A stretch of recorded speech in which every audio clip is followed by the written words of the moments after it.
Hey guys, it's Big Al here. We're going to change the scope on this rifle to a scope more fitting to it. So first, what we have to do is take the scope off. You're going to want to get yourself a tool that is proper for this. Make sure the screwdriver head is fits very nicely into it and does not slip. And then get yourself a good tool to be able to turn out the screws. So we're going to start over here, and then when you're screwing them in, you're going to want to do it on diagonal. So if I was starting on this screw, I would do the opposite side forward screw, and then I would go to the next ring and do the same thing, and then I would start going back and forth on that. When you're loosening it, it doesn't matter as much, but you can also do the same thing.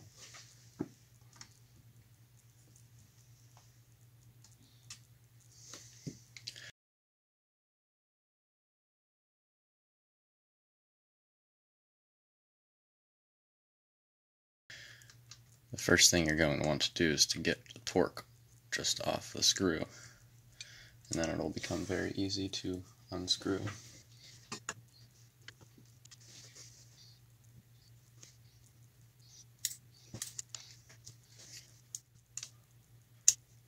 And got going. Coming on is a very full filter. Should be pretty cool. Once you get them loose, you can move to a screwdriver that's easier to turn. You drop that here.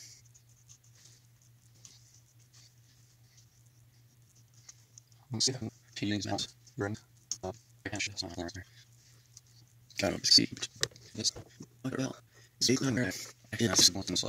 No, it's not on any. Sorry, about that. So yeah, just take all the screws out. Make sure not to ding anything up, so that they all go back in nicely.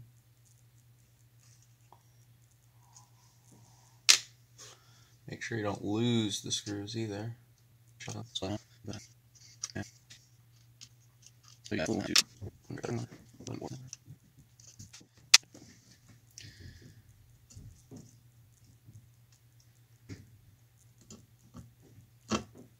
These are what the top side of your rings look like.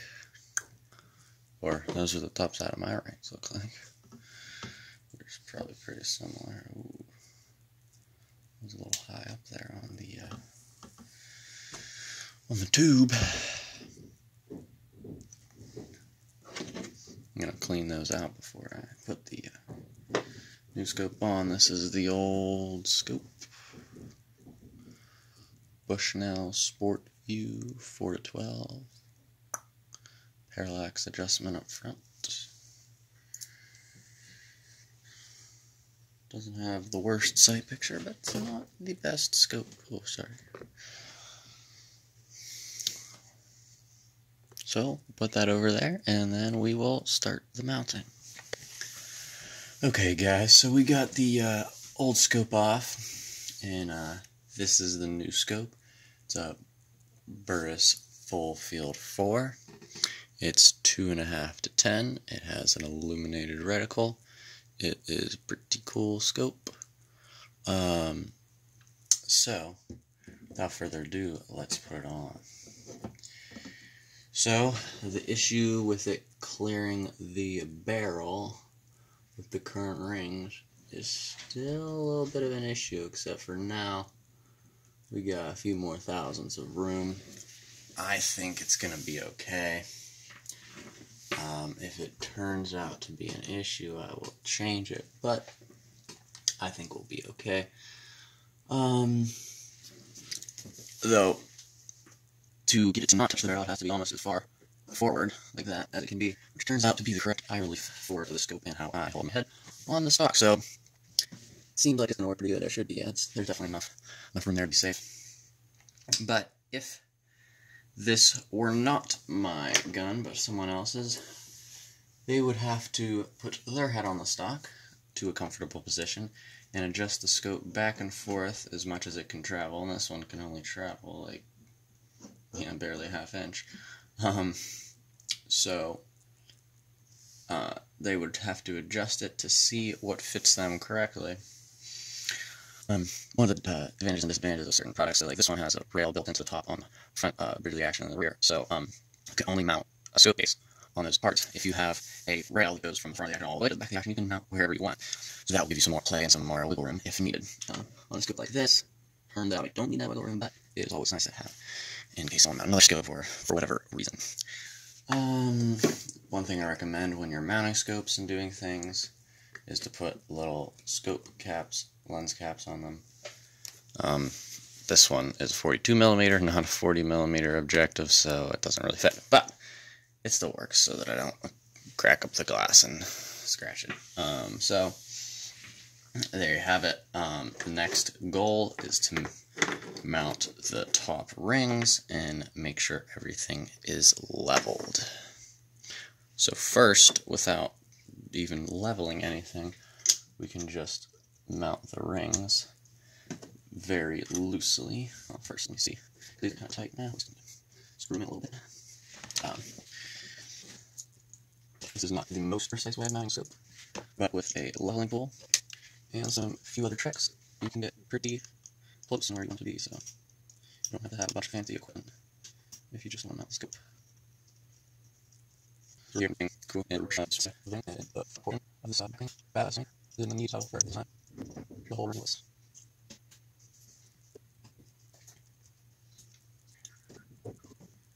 Very good, yeah. We still have some play in it. I can level it. Yeah. So we're still good. Here, the next step is the leveling. Okay, guys, so we're gonna get started on leveling the scope. So about, 5 yards away from me in my basement, I got a string with a weight tied to the bottom of it, and the string is tied from the ceiling. And so what I'm going to do is I'm going to use my handy dandy leveling tool, make sure the gun is level. Then I'm going to shoulder the gun, and I'm going to look through the scope, and I'm going to level the, I'm going to adjust this side to side and level the crosshairs, or the reticle, with the string, because the string is being pulled by gravity, so it is completely straight, or that's, how it's supposed to work. So, the trick is you got to get the gun level first. It can't be just eyed up. I mean, you can eye it up and get it close, but you got to make sure it's level. So I did take scope caps off so I can see the reticle nice, and also illuminated reticle. One click, got a nice reticle that's illuminated so I can see it against the white string, or the grayish colored string. So let's get this leveled. Some guns have a very flat surface on either side of the bolt in the action, so you would put your level here to see if it's level. This one does not, so my best bet appears to be the little mounting rail that's on the front. There's a little space on the back I could use as well. So you get this thing flat, and that is not level, so I will adjust the rifle until it is level. So right now, if the rifle doesn't move, and this reticle will, if I can get it to line up with the string, then that's where I want to mount my scope. So take a look out. Oh, that's pretty far off, and that makes sense. So move it a little back. Move it a little back.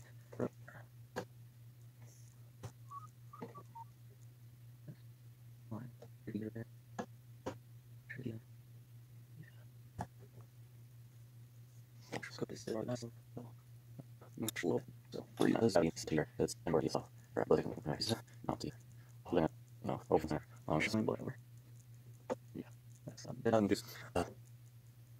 That's looking pretty nice.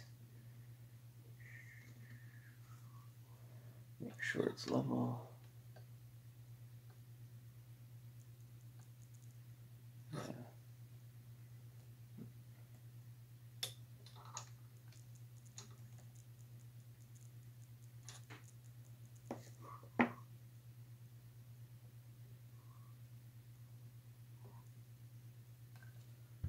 There we go.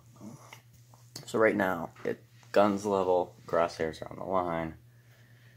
It's time to tighten the scope down. Eye relief is already set and it's good. So let's tighten this thing down. Okay, so I have the scope and the crosshair leveled good now, so I'm worrying about the tightening of the screws process here. I have 4 of the screws in, so I'm going to put the other 4 in, and we're going to do alternate tightening to ensure that everything is just even. And this time you can do a process with a certain number of turns per thing, which is nice, but you can also look at the gaps that it's creating on either side of the scope and go off that.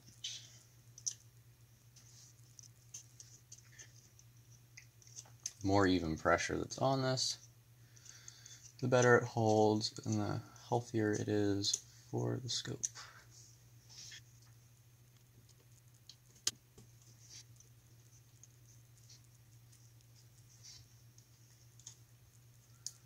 So yes, this alternate tightening is definitely a good technique.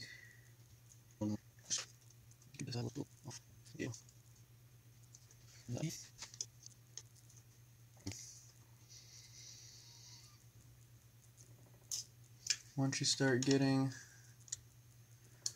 pretty tight, you're going to want to check the torque value you should be putting on them. Get out a torque wrench and properly torque them down. If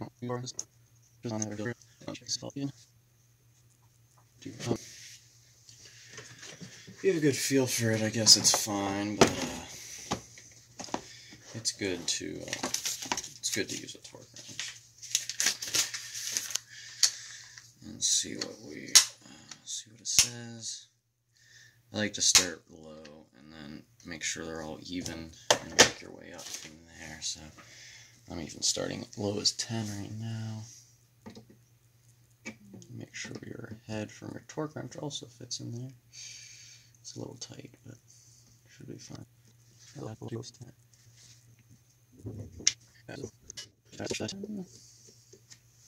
That one is good to go. 10. 10.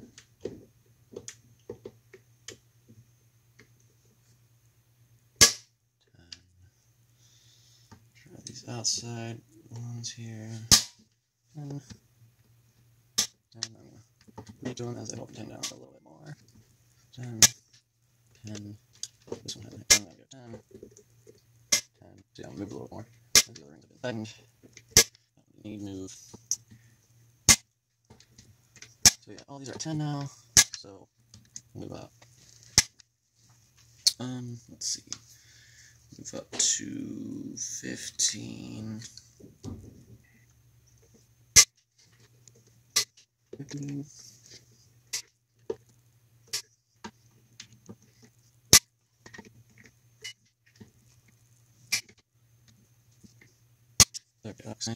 We are fat. They are great. They are great, and they're not very expensive either. So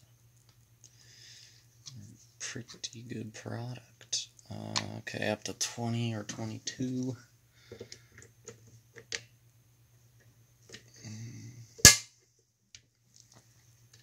At this point is where it would be very nice to have made sure beforehand that your The ring gaps were very even. There's not much gap in these rings, so it's pretty easy to get that even, but some rings have more gaps.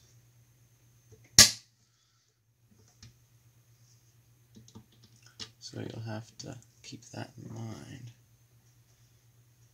There we go.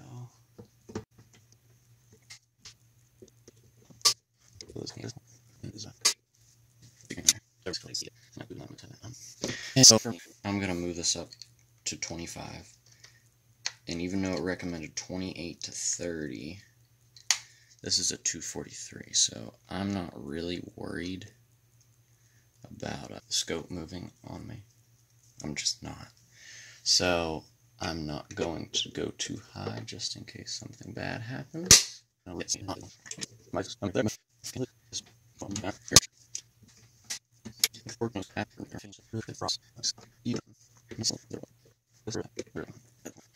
going to recheck all of these, and then I will call it a day for this scope mounting. And this scope, I cannot wait to use it. Can't wait to hunt with it, I'll tell you, because this is a 243, and I've been meaning to hunt with some smaller bore to see how that goes. With some good reloading with highly capable bullets, you can really get this to perform great on deer-sized game. So now and then, to be safe, you should also check the torque of the scope bases, starting at 15, just to make sure that it's at least somewhat tightened. So, yeah, they're already tightened at 15. We'll go up to 20, see if they're tightened at 20.